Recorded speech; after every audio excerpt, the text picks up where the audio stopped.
The US Supreme Court has denied Mumbai terror attack accused Tahawwur Rana's application seeking a stay on his extradition to India. Rana is a 64-year-old Canadian national of Pakistani origin. Is currently lodged in the Metropolitan Detention Center in Los Angeles. He had submitted an emergency application for stay on February 27 with Elena Kagan, who is the Associate Justice of the Supreme Court of the US and Circuit Justice for the 9th Circuit.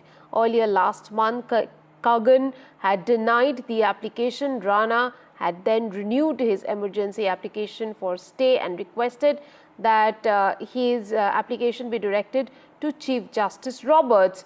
So this has paved the way for his extradition. There is hope that the 2611 victims will get justice very soon. That's right. This is a big win as far as Indian agencies are concerned. His appeal has once again been rejected by the US Supreme Court, which means he's one step closer to getting extradited to India. Remember, US President Donald Trump had also approved his extradition, and multiple courts had rejected his appeals, including the US Supreme Court. Now, Tahawwur Rana's role is very, very critical as far as 2611 case is concerned. He's a key accused and one of the high-profile accused who will be brought to India. In fact, it will also help Indian agencies understand the role of Rana, role of several other wanted accused as far as this case is concerned. Of course, the role of Pakistan as well. You know, as far as Tahawwur Rana's role is concerned, it is David Coleman Headley, one of the other accused, who had in fact named him during the deposition. How Tahawwur Rana had provided logistical support to David Coleman Headley, provided a visa as well as helped open an immigration center office in India so that David Coleman Headley could conduct a recce and plan these attacks. So as far as Tahawwur Rana is concerned, yes, a key conspirator, somebody who planned the operation, somebody who was in touch with Headley, as well as several other attackers and handlers in the case, is what the Mumbai police charge sheet has also said. The charge sheet also went on to say that Tahawwur Rana himself had visited Mumbai days before the attack. So yes,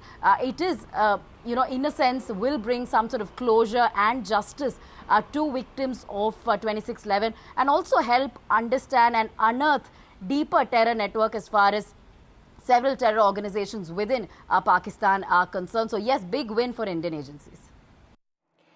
Well, I'm joined at this hour by Robert Dobbs, who is an expert on intelligence and counter-terrorism. I will also be joined by Ashutosh Srivastav, an advocate in Supreme Court. Mr. Dobbs, please tell us, how big a win is this for India? India has been trying to get him for a while, but finally it seems that the moment has come.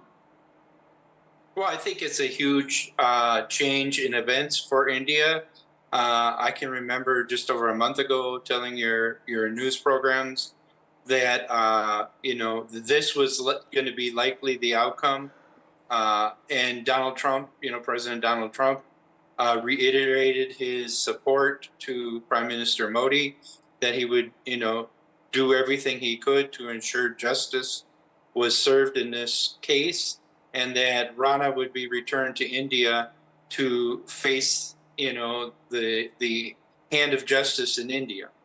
And I think it also, you know, highlights a difficult, you know, relationship in the region with the Pakistan military and Pakistan ISI, and maybe more of the ISI's involvement in these terror attacks will come out once the trial would commence in India.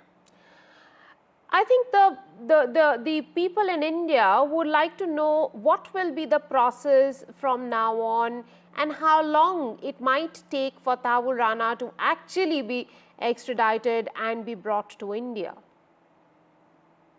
Well, I think what you look at now, once the appeals have went to the U.S. Supreme Court, everything is over. I mean, it could be days, it could be maybe a couple weeks, right? And I'm sure, you know, this is very high on Secretary of State Marco Rubio's agenda, you know, as far as the relationship with India and President Donald Trump, that they would ensure that this process would go as flawless and fast as possible. Right, and would you say that this is the final justice that the Indians will have in this case, in the 2611 case? Yeah, I do. And I think, like you had said, there are other suspects still, roaming free. Mohammed Dosa, one of them, that need to be brought to justice. But this is a step in the right direction. And maybe the other dominoes will fall, shortly after, the big win for India. Mr. Dobbs, I also would like to know that what kind of information will India be looking to get out of Tahawwur Rana? Of course, one being about other terror networks in Pakistan. What are the other areas that India would potentially like to tap into while questioning him? Well, I think what in their questioning they really want to show the world is the direct correlation between the Pakistan ISI and the various individuals, including Rana, that were involved in this terrorist attack. And listen to the cell phone recordings and different things like that. I mean, it's quite obvious. We know, right? But we would be helped greatly if he would assist the Indian prosecutors somehow, right, with further information into who the real handlers are. Right. I'm also joined by Ashutosh Srivastav, who is an advocate with the Supreme Court of India. Ashutosh, would you say that this in some ways is justice for the people of India, for the people of Mumbai, who many of whom were victims of that night of terror? Yes, absolutely, because we know that around 166 people died in that incident, and it was a terrific act by these terrorists. And I think the link with this Rana and Pakistan and some of the terrorists is of vital importance so that the justice can be meted out to the people who, died, and also to their families who suffered huge losses because of all this. So I think the US Supreme Court has rightly decided in favor of India while not staying the extradition of Rana to India. And I think when he is taken to India, then a lot of other facts will be disclosed, and many such issues will be, coming to the floor, and the people would be able to know as to what was the reason of doing it and who were the people really involved, apart from the people who are known. Otherwise, what was the purpose and why it was done? So I think this is a great win for India, and the US Supreme Court should be thanked for whatever they have done. And it is in the interest of our country, obviously. And we would soon see that how the investigation goes into the right direction and the culprits are punished. Right. And we will also come to know that their future plans, or maybe if they had any other hidden agenda, and also some of the other accused on people who would be involved into planning such kind of grave activity. And also if they had any such other future plans will come, on to the knowledge of the investigating agency. Ashutosh, this is a pretty high-profile case, and there will be various nitty-gritties to it. But once Tahawwur Rana is brought to India, could you tell us what is the kind of process that is going to be followed by the investigating agencies?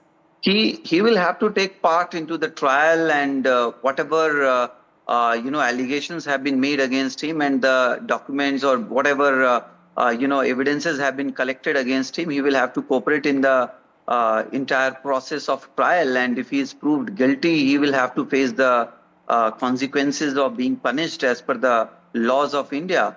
So he will have to face basically the laws of land, and will have to face the complete legal trial of the matter, and will have to also face the punishment as prescribed after the trial is completed. And if he is found to be guilty, and if he is, looking at the gravity of his involvement into such a heinous crime by which so many people suffered and many of Right. them died, their families suffered. So I think this is a very, very important move by the US Supreme Court, and accordingly the justice will be meted out to all the deceased and their families. Mr. Dobbs, what kind of message does it really send to Pakistan? Well, I think you can see the first message President Trump sent was Pakistan is on the visa restriction list as far as immigration and tourist visas and H-1B visas, all this. So I think that was the one definitive shot across the bow for Pakistan, that President Trump was not going to tolerate this dipping into the well of terrorism in the region and creating havoc, and kind of put them on notice with this. And I also would stress the fact that India and the United States working, and coordinating with each other on a high level as far as trying to get rid of and destroy these terrorist networks that are hurting, citizens of the United States and definitely hurting citizens of India. Right. Thank you very much, Mr. Dobbs and Ashutosh, for joining us at this hour and getting us all your views on this very, very important topic that we were discussing this evening.